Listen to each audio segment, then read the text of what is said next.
Once again, Scooby-Doo is ready to unleash a new collection of deceitful tales. Hello, with all the regal splendor, we warmly welcome you to the Princess Diana News Channel. Join us for another enchanting journey into the world of royalty. Now, let's get to the video. The Duke and Duchess of Sussex, Harry and Meghan Markle, have stated that they are not involved in Omid Scobie's book, Finding Freedom. Subsequently, it was convincingly demonstrated that they actually furnish him with a vast amount of information. Currently, there is speculation about whether history will repeat itself with the release of Scooby-Doo's upcoming book, Endgame. Many are anticipating a continuation of fabricated information within its pages. The outcome remains uncertain, yet Scooby-Doo asserts that it won't bode well for the royals. According to the Daily Mail, Scooby-Doo 42, the author behind the book Finding Freedom, has unveiled the cover of his newest work Endgame. The author describes it as a compelling exploration of the present condition of the British monarchy, featuring an unpopular king, an ambitious heir to the throne, a determined queen willing to take risks to safeguard her reputation, and a betrayed prince who must forge a fresh path in life. Even in this brief description, Meghan Markle's essence radiates unequivocally. I believe there is sufficient cause for astonishment. A prince compelled to embark on a fresh journey following betrayal from within his own family. As far as I know, it was Harry and Meghan who engaged in the betrayal. I fail to comprehend how William, King Charles, Queen Camilla, and the other members of the family have done anything to betray Harry. Once again, it seems that Meghan is attempting to attribute her own negative traits to others. I couldn't help but find amusement in the fact that the king was not well liked. Harry and Meghan have a strong fascination with being popular. I believe the majority of the royal family lacks genuine interest in the matter. Certainly, the royal family is aware of their responsibility to serve and ensure the satisfaction of the citizens. However, I believe their priorities differ from Meghan and Harry, as they don't seem overly concerned with their popularity. An insider source who confided in the Mail on Sunday has labeled this information as extremely negative. It is improbable that royal aides will provide a response, but in the event of accusations involving racism, they will undoubtedly issue a strong denial. End quote. Given that Meghan and Harry are the sources, it's highly likely that allegations of racism will be raised.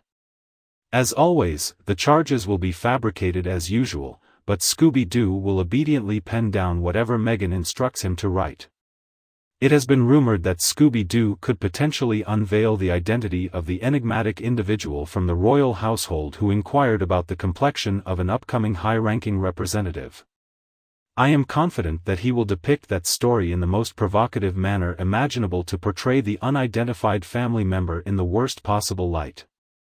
To be honest, pondering over the appearance of an unborn baby based on their parents' diverse traits is not an act of racism but rather a common curiosity.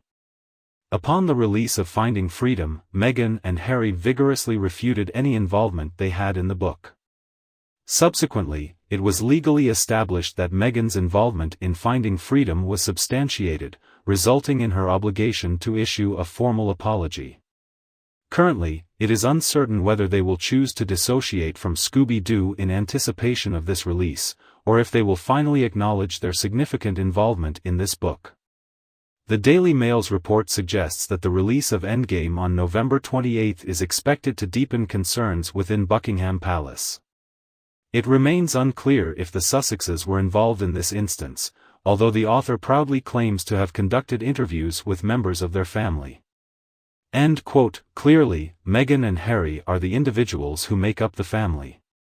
Is there anyone else from that family who would be open to speaking with Scooby-Doo?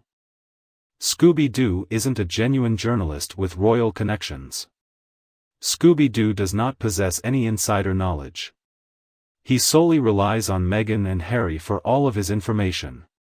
According to the Amazon sales pitch, Queen Elizabeth II's passing further destabilized the already fractured House of Windsor, resulting in the dismantling of its protective barrier. End quote. Clearly, Meghan and Harry are the individuals who make up the family unit. In relation to the present and past palace employees, it is possible that he managed to persuade a few individuals to share their insights. However, I highly doubt that Scooby-Doo possesses any kind of exclusive knowledge.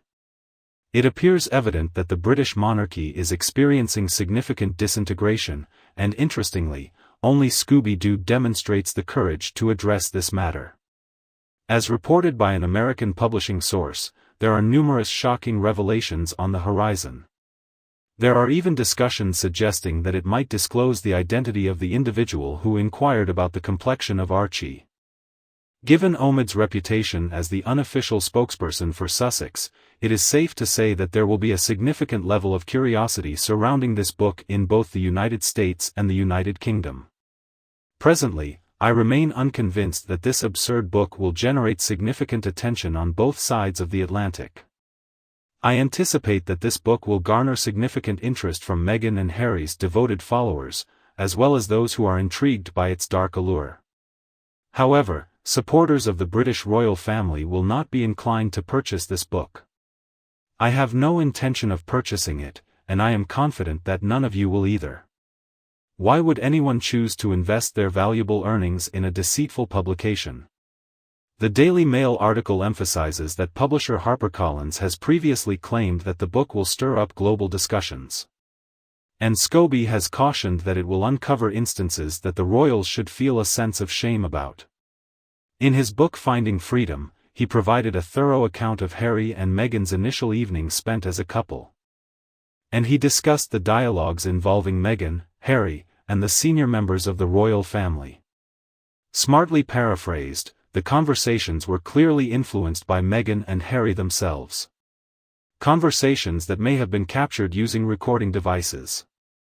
One of the most astonishing aspects of this situation is that even Scooby-Doo is expressing his disbelief at the disgraceful behavior of the royals. Why don't Meghan and Harry feel any remorse for secretly recording private conversations? And why does Scooby-Doo not feel any guilt for resorting to unethical tactics to gather information? By now, it is highly unlikely that Scooby-Doo can sustain his credibility as an impartial journalist with an in-depth understanding of the subject matter. He continued to unjustly criticize the King and Queen throughout the week. He once again criticized the King and Queen for strolling on a red carpet placed over barren terrain in Kenya during their recent official visit. Although there was no issue with that, it would be prudent to hear Scooby-Doo's perspective. In a cleverly written tweet, he expressed his belief that the decision for the King and Queen to walk on a red carpet to protect the cleanliness of Nairobi National Park seemed extremely absurd and disconnected, despite the possibility that it was a deliberate choice made by the hosts. A knowledgeable palace staff member could have simply requested its removal. Indeed, several Kenyan journalists expressed their disapproval, asserting that his actions were unjust. A journalist from Kenya stated that it is common practice for all visiting heads of state and government to receive the same treatment upon their arrival in the country. If Scooby-Doo wants to gain attention for his new book and establish his credibility, he should refrain from expressing his uninformed views. I believe that both he and Meghan share this habit of feeling entitled to express their opinions on every imaginable topic. Both of them fail to grasp the concept that if they lack expertise or valuable input, it's best to refrain from speaking during the conversation. Similar to Meghan, Scooby-Doo is also mysteriously unclear, therefore he took to social media to reply to a fan's comment about Endgame, expressing their wish for it to explore more profound themes beyond just finding freedom, with Scooby stating, "I hope Endgame delves into deeper territory, becoming the ultimate conclusion." Prepare yourself, as there is likely to be significant media coverage on this book in the weeks ahead, despite it covering the same subject matter as Finding Freedom. Anticipate a notable difference between the two. I anticipate that on November 28th, I will eagerly anticipate someone sharing screenshots of the foolish item, as I have no intention of investing my money in it. That's it for the video. Please share your thoughts in the comments. Don't forget to like and share with those interested. If you haven't already, hit the subscribe button to stay updated with our latest content. Thanks for joining us, have a great day, and stay tuned for upcoming videos.